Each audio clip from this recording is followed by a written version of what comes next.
ফাইনালে কোয়ালিফাই করার অনুভূতি সত্যি অসাধারণ। আমরা অনেক পরিশ্রম করেছি, প্লাস প্রত্যেক ম্যাচে এক্সাক্ট গেম প্ল্যান এক্সিকিউট করার চেষ্টা করেছি। সো এত কষ্ট করে ফাইনাল পর্যন্ত কোয়ালিফাই করার অনুভূতি সত্যি অসাধারণ।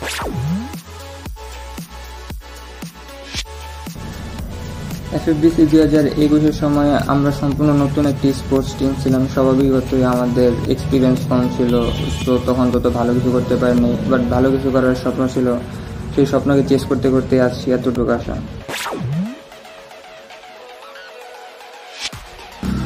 এবারের FFBC-তে আরিচকে, ইলেকট্রো, জেবি, ইউএল এর অনেক স্টেবল পারফরমেন্স করেছে। সো যদি চ্যাম্পিয়ন কাউকে ধরতে, তো এদের মধ্যে কেউ একজন চ্যাম্পিয়ন হওয়ার যোগ্যতা রাখে। যদি আমার কথা বলি তাহলে অবশ্যই আমি আরিচকে ব্লেড এমভিপি হিসেবে দেখতে চাই। অনেক ভালো একটা প্লেয়ার, গেম প্লেতে কনসিস্টেন্সি ভালো, দেন টেকটিক্যাল প্লেয়ার, হার্ড সিচুয়েশনগুলো কামলি হ্যান্ডেল করতে পারে। সো অবশ্যই আরিচকে ব্লেড।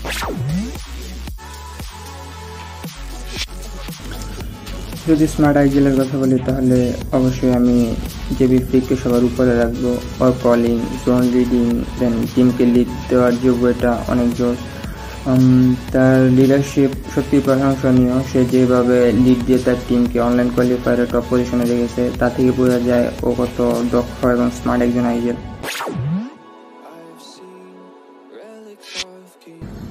সবাই ভালো কাস্টিং করেছে, বাট ফেভারিট কাস্টের কথা বললে এটা অবশ্যই জয় ব্রো। ওর অ্যানালাইসিস আর হাইপ বিল্ডিং অনেক জোস। আমি যদি একটি টিমকে সুযোগ দিতে পারতাম তো অবশ্যই আমি এক্সট্রিম EX-কে এই সুযোগটা দিতাম। ওরা বাংলাদেশের একটি টপ নচ টিম, আর FFBC খেলার জন্য যে সকল যোগ্যতার প্রয়োজন আমি মনে করি সবগুলো ওদের মধ্যে আছে।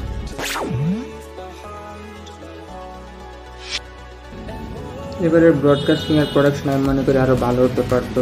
ব্রডকাস্টিং প্রোডাকশন ভিউয়ারদের এক্সপেকটেশন পুরো করতে পারেনি, আরো ভালো করার সুযোগ ছিল। স্টিম অনেক লেগই ছিল, ফলে ভিউয়ার্স এনজয় করতে পারেন নাই। সো আমি মনে করি আরো ভালো করার সুযোগ ছিল ব্রডকাস্টিং এর প্রোডাকশন।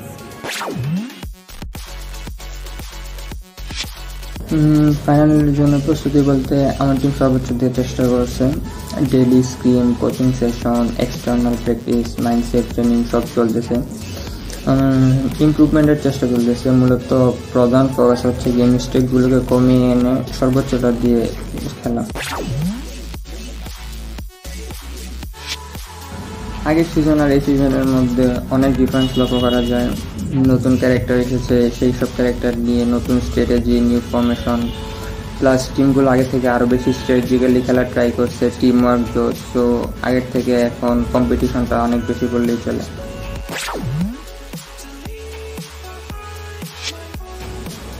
প্রথমেই বড় স্বপ্ন দেখো, ছোট ছোট স্কিল সেট ডেভেলপ করো, কমিউনিকেশন ঠিক করো, দেন হচ্ছে ভালো স্ট্র্যাটেজি বানাও।